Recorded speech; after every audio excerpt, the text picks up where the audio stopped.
esteja convosco. Ele está no meio de nós. Proclamação do Evangelho de Jesus Cristo, segundo Marcos. Glória a vós, Senhor.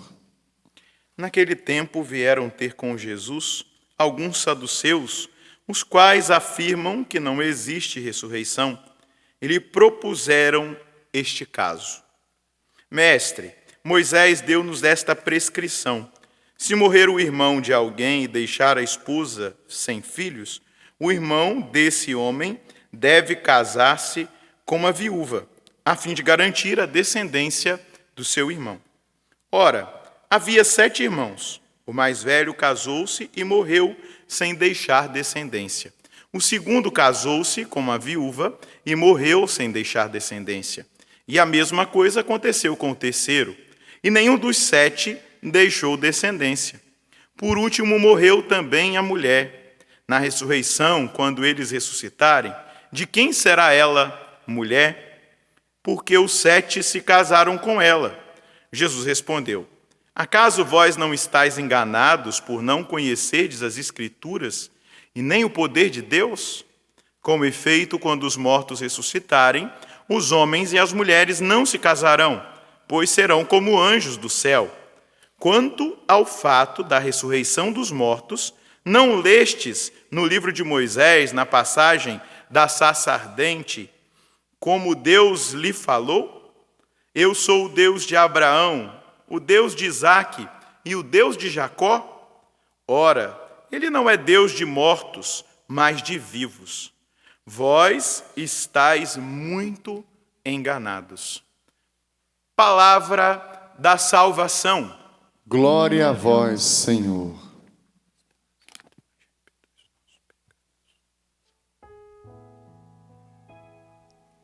Ó Senhor, para vós eu levanto os meus olhos. Ó Senhor, para vós eu levanto os meus olhos. Ó Senhor, para vós eu levanto os meus olhos. Ó Senhor, para vós eu levanto os meus olhos. 3 palavras me provocaram aqui nesse evangelho que Jesus disse para esses saduceus. Jesus disse para eles assim: acaso vós não estáis enganados por não conhecerdes as Escrituras, nem o poder de Deus? E Jesus termina dizendo: vós estáis muito enganados. Eu e você, nessa quarta-feira, somos provocados pela liturgia da palavra e pela celebração da memória do martírio de São Carlos Luanga e seus companheiros mártires, a entendermos o que Deus quer comunicar, o que Deus quer falar conosco a partir dessa liturgia. Nós vemos o apóstolo Paulo, com tanta ênfase, com tanta força, treinando Timóteo, seu querido filho, que já deveria estar já numa fase mais madura espiritualmente, mas vivendo os desafios próprios da comunidade aonde ele servia. E aí Paulo vai dizer: olha, trata de reavivar. Possivelmente Timóteo estava abatido. Timóteo estava no ministério sacerdotal que ele desempenhava, na função de pastor daquela comunidade. Ele deveria estar cansado, ele deveria estar abatido, talvez decepcionado, mas também no meio de uma realidade, num contexto de uma perseguição muito intensa aos cristãos, nesses primeiros séculos da igreja. E aqui nós estamos na igreja primitiva, na igreja nascente. E Paulo vai dizer: reaviva a chama do dom de Deus que recebeste pela imposição das minhas mãos. Pois Deus não nos deu um espírito de timidez, mas de fortaleza, de amor e sobriedade. Não te envergonhes do testemunho de nosso Senhor. Não te envergonhes do Evangelho diante dos questionamentos. Não te envergonhes do testemunho de nosso Senhor Jesus Cristo diante das ameaças. Não te envergonhes do testemunho do Evangelho diante das calúnias, diante da perseguição. Nem de mim. Paulo já estava ali fazendo o seu caminho para o final de sua caminhada nessa terra, da sua vida nessa terra. Já tinha sido preso. E ele está dizendo: nem se envergonhe de mim, seu prisioneiro. Eu sou prisioneiro do testemunho, eu sou prisioneiro do Evangelho, mas sofre comigo pelo Evangelho, fortificado pelo poder de Deus. Sofre comigo pelo Evangelho. Meus queridos irmãos, minhas queridas irmãs, nós precisamos entender que viver o Evangelho é também passar por essa realidade da prova.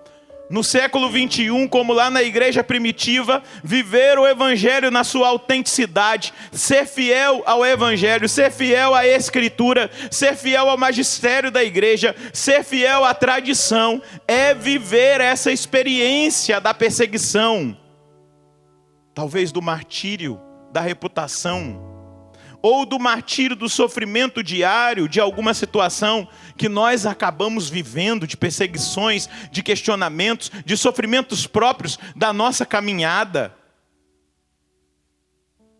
Se você aceita Jesus Cristo e pensa que você vai ter vida fácil, e aí eu estou parafraseando um cristão, escritor, teólogo, chamado C.S. Lewis, e ele vai dizer: se você pensa que ser cristão é levar uma vida cômoda, sem problemas, eu te aconselho a não se abrir para o cristianismo, porque para viver o cristianismo autêntico, é aquilo que Jesus disse na palavra: se o mundo odiou a mim, ele também odiará a vós.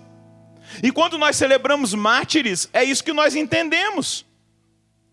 São Carlos Luanga e seus companheiros mártires de Uganda, na África, eles se converteram a Jesus Cristo, eles buscaram uma fidelidade a Jesus, e ao buscarem a fidelidade a Jesus, eles começaram a ser provados.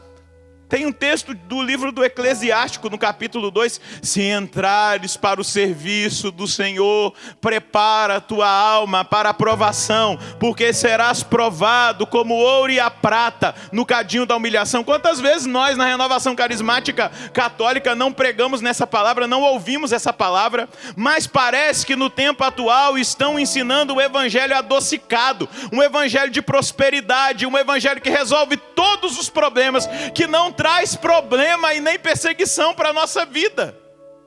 E sabe qual o motivo que esses mártires morreram?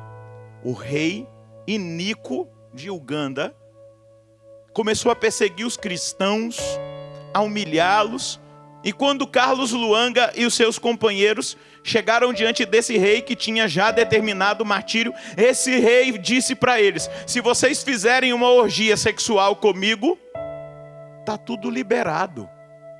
Continuem a vida de vocês, continuem cristãos, continuem evangelizando. Imagina que tentação, hein? Nossa, é só uma vez mesmo. Olha o tempo que nós vamos ter para continuar evangelizando Uganda. Se eles fossem apegados, e quando a gente vai conhecer o dom do temor de Deus, por exemplo, a gente encontra o temor carnal, o temor humano. O que é o temor humano? É exatamente esse. Se eles tivessem o temor humano de perder a vida, eles negociavam a fé. Quem teme perder a vida, negocia a fé. Quem teme perder reputação, negocia a fé. Quem teme perder seguidores, negocia a fé. Não quer desagradar aquelas pessoas que se encantam com aquele jeito ali. Então, disso aqui eu nunca vou falar, porque as pessoas que eu evangelizo não gostam muito desse tipo de conversa. Elas gostam mais desse evangelho adocicado. Olha, da realidade moral da igreja eu não vou falar de anticoncepcional, de camisinha, falar de inseminação artificial, falar de todas essas realidades e afastar as pessoas. Então, eu quero ter seguidores. Eu não quero fazer discípulos para Jesus. Quem quer ter seguidor, negocia, adocica, alivia. Mas aqueles que querem o evangelho autêntico, eles querem a salvação das pessoas. Eles levam as pessoas ao conhecimento da verdade e da verdade plena que o Espírito Santo vai revelar. Quem ensina o evangelho na sua autenticidade, naquilo que deve ser anunciado, vai questionar, vai ser questionado, vai ferir e muitas vezes vai ser ferido. Porque a fidelidade ao evangelho, ela é para nós, muitas vezes, a humilhação, a exigência, o sofrimento, a perseguição, a perda da reputação, o desagrado. A gente perde amigos por causa do evangelho. Se a gente anuncia a verdade mesmo, se a gente fala a verdade mesmo, a gente perde amigos. E a gente vai ter que colocar entre aspas, né? Porque era só de conveniência, porque quando é de verdade, nunca deixa. Meus irmãos, quando Paulo vai dizer para ele, sofre comigo pelo evangelho, fortificado pelo poder de Deus, aí Paulo vai anunciar para Timóteo, Deus nos salvou, querido, Ele nos chamou para uma vocação santa, não devido às nossas obras, mas em virtude do seu desígnio, de sua graça, que nos foi dada em Cristo Jesus, desde toda a eternidade. E aí Paulo vai dizer para ele, sofre meu filho, passa pela prova, passa pela dor, passa pela humilhação, passa pela rejeição. Se te perseguirem e se precisar derramar o sangue, fica tranquilo, Deus nos salvou. Deus nos chamou com uma vocação santa, não devido às nossas obras, mas em virtude do seu desígnio e da sua graça que nos foi dada em Cristo Jesus desde toda a eternidade. Esta graça foi revelada agora pela manifestação de nosso Salvador Jesus Cristo. Ele não só destruiu a morte, como também fez brilhar a vida e a imortalidade por meio do evangelho, do qual fui constituído anunciador, apóstolo e mestre. Ele é a causa pela qual eu estou sofrendo. Está me ouvindo? Ele é a causa, diz Paulo, pela qual eu estou sofrendo. Mas sofria com alegria. Participava do sofrimento de Cristo. Quando era rejeitado, sentia-se feliz porque Cristo foi rejeitado. Quando era humilhado, sentia-se feliz porque Cristo foi humilhado. Mas esse evangelho adocicado, que fica prometendo tantas coisas, e que não ensina a parte do sofrimento, a parte da provação, a parte da dor, quando chegam problemas, quando acontecem convulsões, como nós temos visto, quando chegam pandemias, se nós não formos treinados por esse evangelho, nós nos amedrontaremos. Sabe por quê? Porque na fragilidade da nossa natureza humana, se a gente não se abre para o evangelho completo, pleno, o evangelho de Jesus Cristo, o evangelho que ele testemunhou e que ele anunciou com a própria vida, que deu a própria vida, e que agora Paulo está dizendo para nós, eu estou sofrendo, mas eu não me envergonho, porque eu sei em quem eu pus a minha fé. E se a gente não fala, se a gente não se treina, se a gente não entra no discipulado de Jesus Cristo, a gente se abate, a gente se entrega, porque falaram para nós que quem segue Jesus não sofre, vai ganhar muito dinheiro, vai ter um carro bem bacana, casa na praia. Sabe esse evangelho da prosperidade? Ou que tudo vai se resolver na nossa vida quando nós seguimos Jesus Cristo. Sabe o que se resolve na nossa vida quando nós servimos Jesus Cristo? Nós descobrimos que nós somos imortais. E por sermos imortais, não aqui nesse mundo, aqui nós morreremos, mas porque Ele nos trouxe a imortalidade. E aí nós vamos entender que vale a pena. O que São Carlos Luanga fez? Não, querido. Nós vamos morrer fiéis à castidade, ao princípio. Morreram queimados. Mas é bonito a gente entender o que Tertuliano vai dizer: o sangue dos mártires é semente para novos cristãos. Possivelmente o sangue de São Carlos e os seus companheiros mártires gerou conversões na África, gerou conversões na Europa, na Oceania, na América.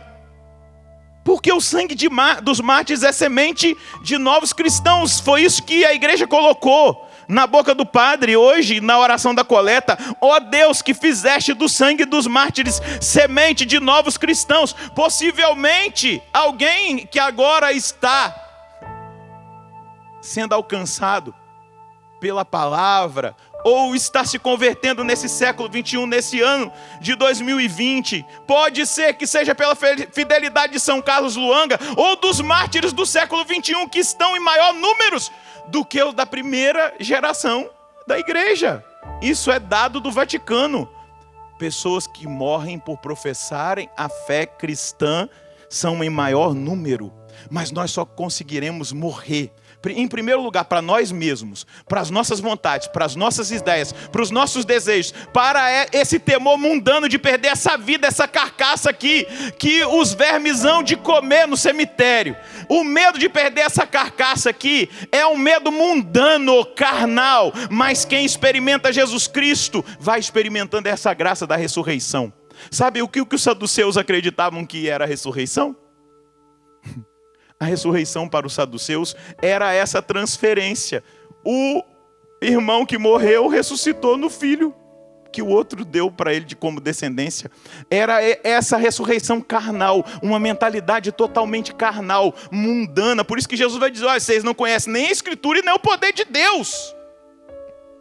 Vocês não conhecem nem a Escritura e nem o poder de Deus. E aí Jesus vai revelar para eles que lá no céu, na eternidade, não haverá casamento, ninguém se casará ou se dará em casamento, porque lá nós seremos como anjos. Lá nós estaremos em outro plano, nós estaremos na vida eterna e sobrenatural, eternamente diante de Deus. Claro, aqueles que se salvarem, porque Jesus já nos salvou. Mas se você escolher o caminho errado, se você escolher ceder ao mundo, se você negociar a sua salvação,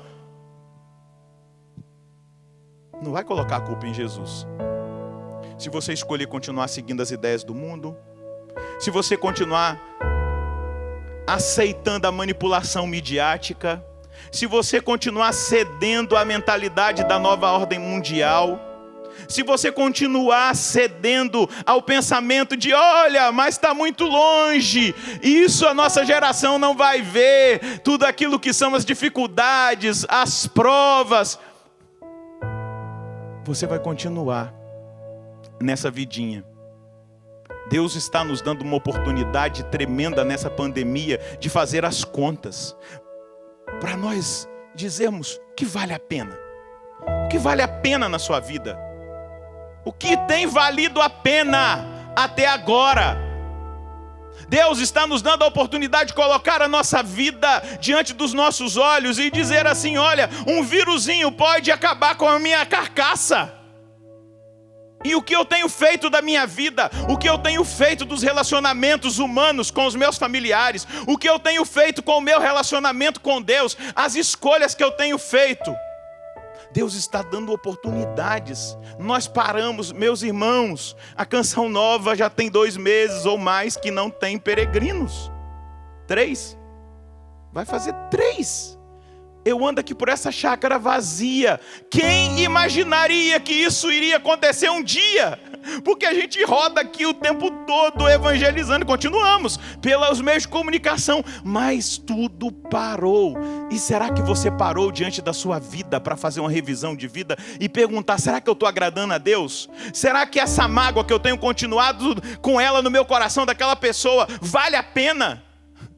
Será que a maneira que eu estava vivendo familiarmente, dando mais atenção para a televisão, mais atenção para o celular, e não para os meus filhos, para minha esposa, para o meu marido, será que isso estava sendo agradável a Deus? Deus está permitindo que a gente pare para perguntar-nos se nós temos feito a nossa vida valer a pena. E deixa eu te dizer, fazer a vida valer a pena não é ficar dançando aí em lives, não é ficar aí fazendo um monte de arruaça, não. Fazer valer a pena é fazer valer o céu aqui, para que um dia eu seja imortal lá no céu e não no inferno. Porque eu tenho uma péssima notícia, porque no juízo particular a nossa alma será julgada pelas escolhas que ela fez, porque a nossa alma usa do nosso corpo para pecar. E se nós formos condenados, os salvos ou vão para o purgatório ou vão para o céu. Agora os condenados, as almas condenadas, vão para o inferno. E no juízo final, nós receberemos o nosso corpo glorioso. Aqueles que foram condenados para condenação. Se talvez o Padre Roger, quando morrer, morreu impuro, não chegou no nível de purificação para entrar no céu, porque só entra no céu quem é puro.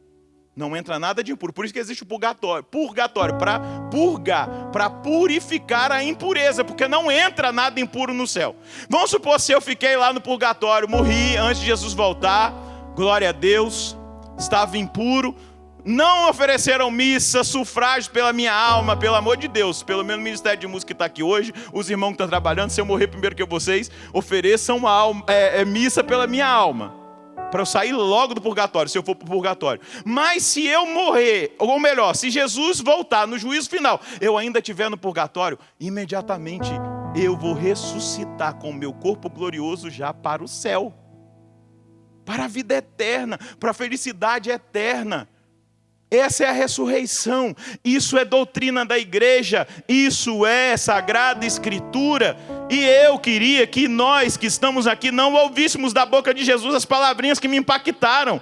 Acaso vós não estáis enganados, por não conhecerdes as Escrituras e nem o poder de Deus? Ah, mas como é que vai ser isso, padre? Poder de Deus. É interessante eu ouvir o Padre Paulo falando, o Padre Paulo Ricardo, que os mártires, quando ressuscitarem, ao receberem o corpo ressuscitado, estarão com as marcas do amor, com aquilo que eles sofreram no corpo por amar a Jesus. Se foram queimados, vai ter a marca gloriosa, como as chagas gloriosas de Jesus ficaram, para honrá-los, porque eles amaram até o derramamento de sangue. Teve mártir que foi arrancada a pele, teve mártir que foi arrancado do seio. E aqui eu poderia... E é interessante a gente olhar lá para os macabeus, aquela mãe com 7 filhos, aquela crueldade, mas a fé na ressurreição, no coração daqueles meninos e daquela mãe, era tão intensa, que para eles não valia a pena a carcaça, porque eles sabiam o que esperava: o céu. Você precisa sonhar com o céu, você não pode ter medo do céu. Você não pode ter medo, só se você estiver em pecado mortal, querido, querida. Mas se você com sinceridade disser: Deus, eu preciso do Senhor, tem compaixão de mim, Ele vai olhar a sinceridade do seu coração. Mas não tenha medo do céu. Você existe para o céu, você existe para a ressurreição. Não essa humana e mundana, esse pensamento corrompido dos saduceus.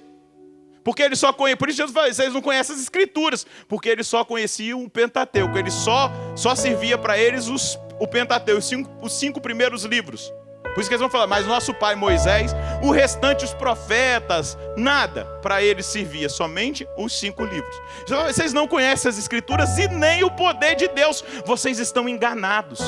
Ei, você que está morrendo de medo, você está enganado. Se você soubesse o que é o céu, você não teria medo. de fazer a passagem.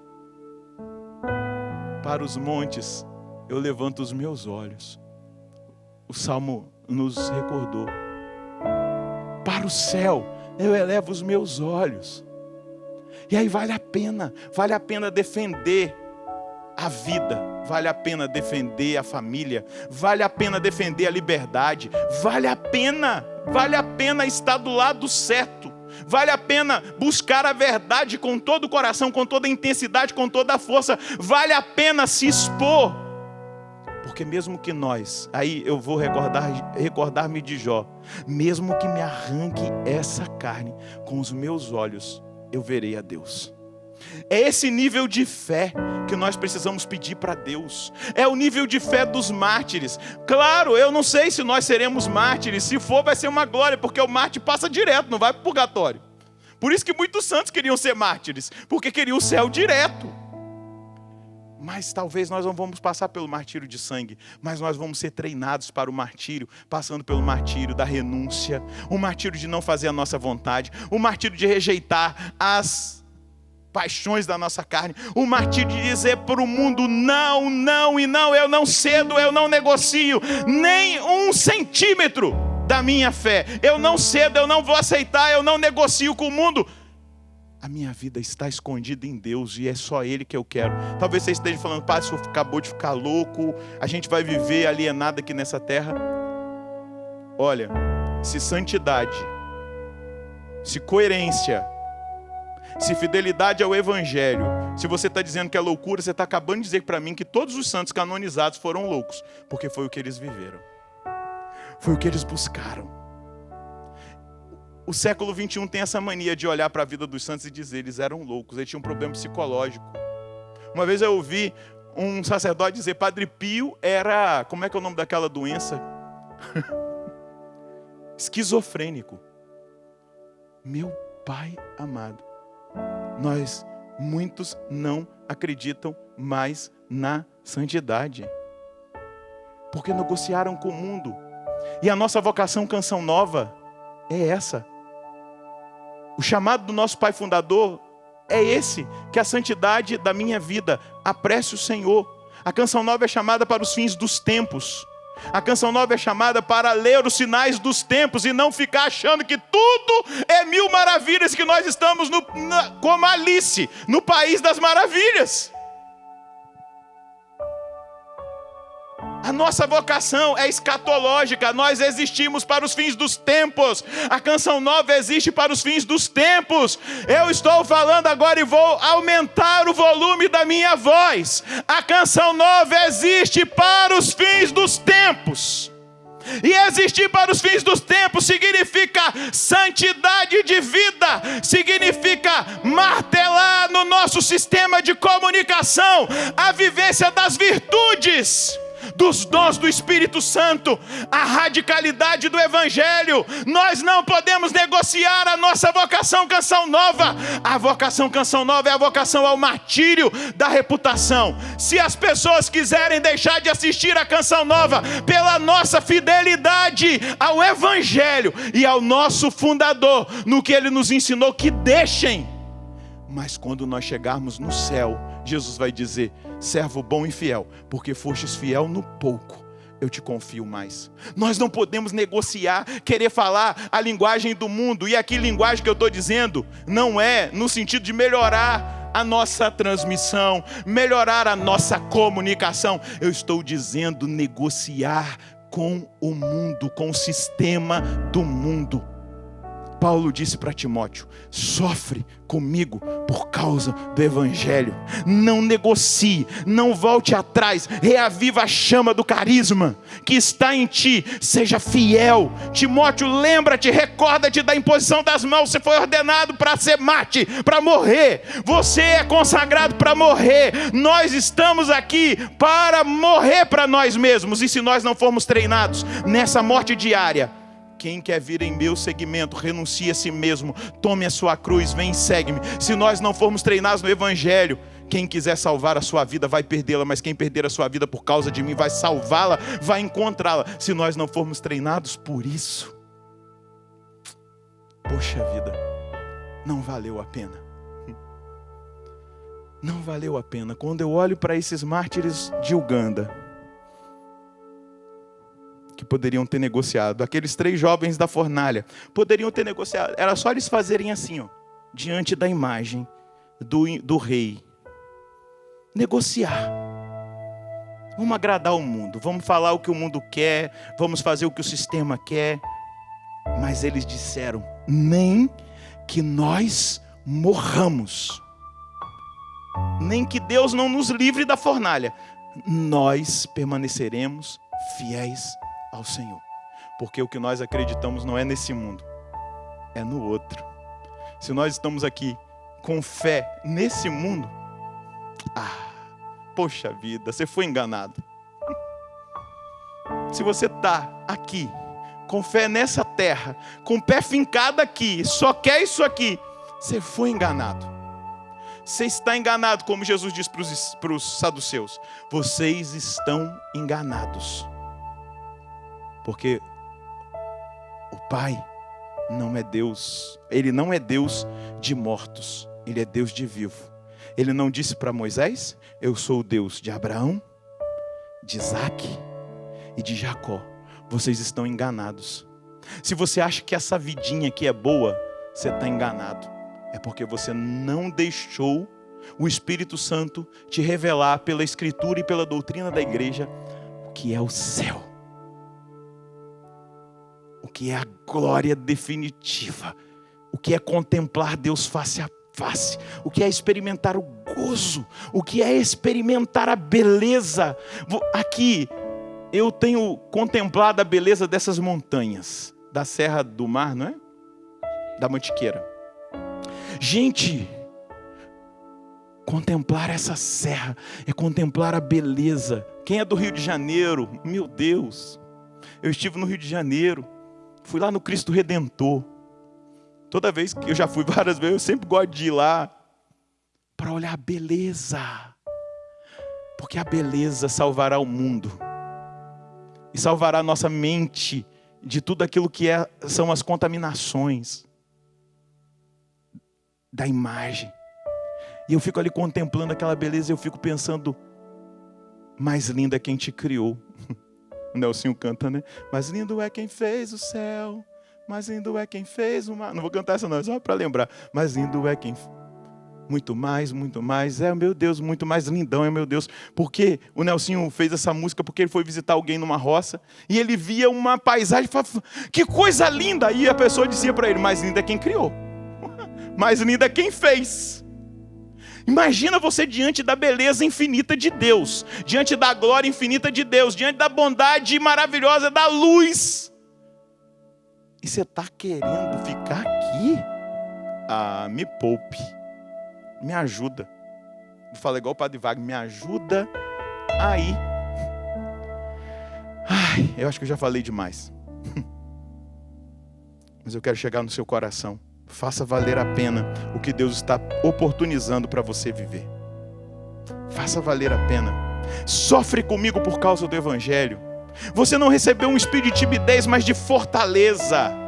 Você recebeu de Deus aquilo que é suficiente para você ser fiel. Agora é só você abrir o coração e dizer, Deus pode fazer, Deus pode fazer, pode operar. Eu estou aqui. Eu fico imaginando no juízo final as marcas do martírio de São Carlos Luang e seus companheiros. Mas eu fico imaginando na ressurreição os sinais da Juliana, do Emanuel, de cada um dos meus irmãos que estão aqui. Os sinais do martírio diário, da renúncia, do desejo de fazer a vontade de Deus. Eu fico imaginando, esses sinais vão ficar no nosso corinho quando a gente ressuscitar. Se a gente não for Marte, se não arrancarem essa carne, se não deceparem a minha cabeça, cortar os meus membros, mas vão ficar ali os sinais do martírio diário, das renúncias.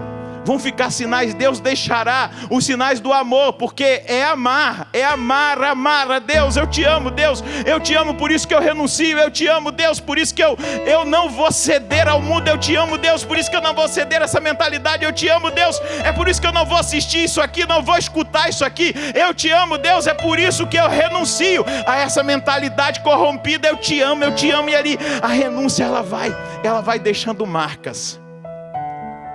Mas é porque eu amo tanto, que eu quero vê-lo.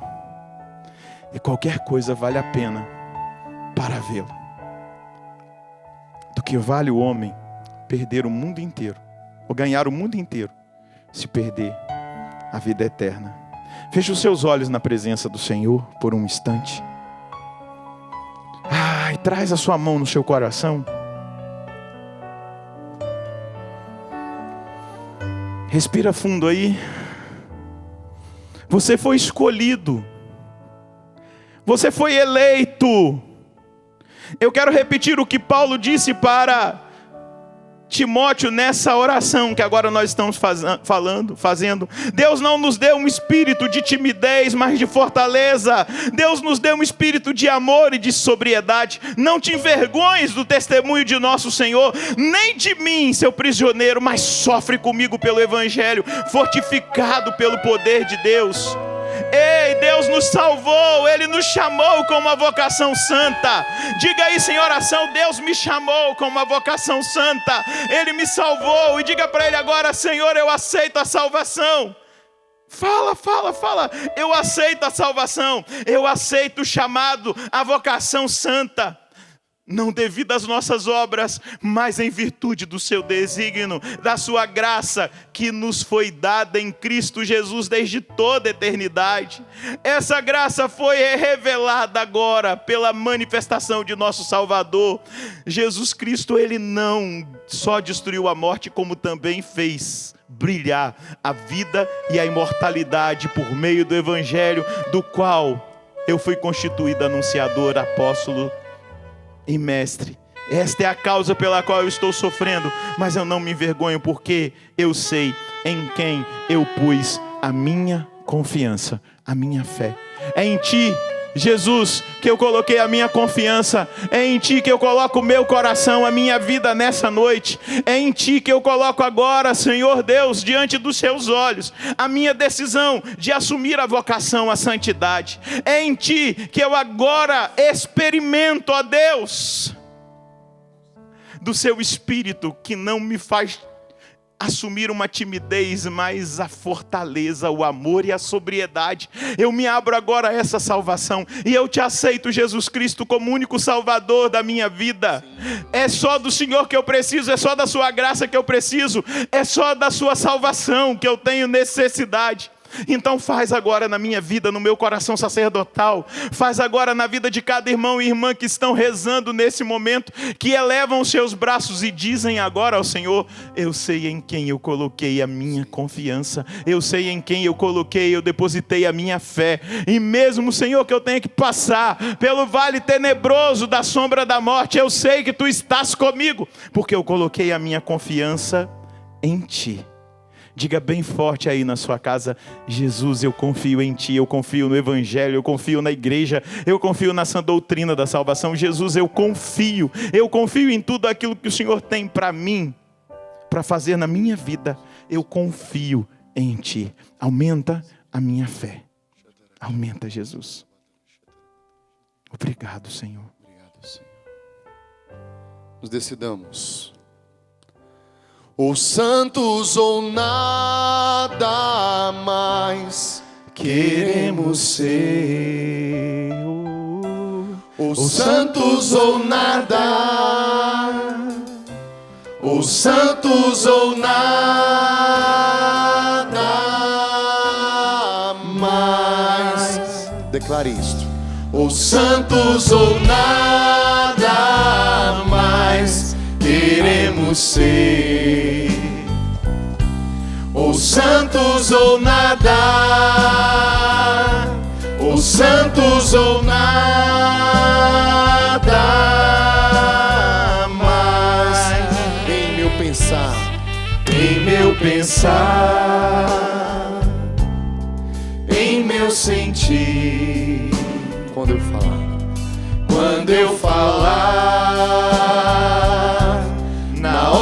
de decidir, na tribulação proceder, acima de tudo, vivendo a dor e o sofrer, vivendo a dor e o sofrer, ou santos ou nada. é no dia a dia que declaramos: Ou santos ou nada mais queremos ser.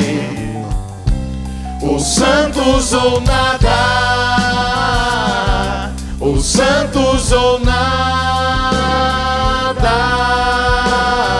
mais. Ou santos Ou nada mais queremos ser. Ou santos ou nada. Ou santos ou nada mais. quando eu amar, Quando eu amar, até não se vestir, Senhor, quando me vestir, no meu trabalho, na hora de trabalhar, na hora de na hora da minha morte, se Deus contas me pedir, na tribulação, quando me desprezarem, quando me desprezarem os falsos amigos, e mentindo disserem o mal contra mim, ou santos ou nada mais queremos ser. Ou santos ou nada. Ou santos ou nada mais. podemos que vergue o seu braço, Ou santos ou nada mais queremos ser. dê a sua resposta. Ou santos ou nada. Ou santos ou nada Mas na primeira pessoa, ou santo ou nada, ou santo ou nada mais eu quero ser. Ou santo ou nada. Ou santo ou nada mais. Senhor, sela, eu te peço, com teu sangue redentor, a decisão de cada irmão e de cada irmã por fazer esse caminho de santidade, de retidão, de fidelidade, de decisão em segui-lo até o fim. Muito obrigado. Eu te peço também, Virgem Maria, interceda por cada irmão que agora, por cada irmã que agora, movido pela palavra, fez um compromisso de fidelidade e está agora com barulho de um chamado, de uma provocação de santidade. Faz na vida de cada irmão e de cada irmã. Louvado seja nosso Senhor Jesus Cristo. Para sempre seja louvado.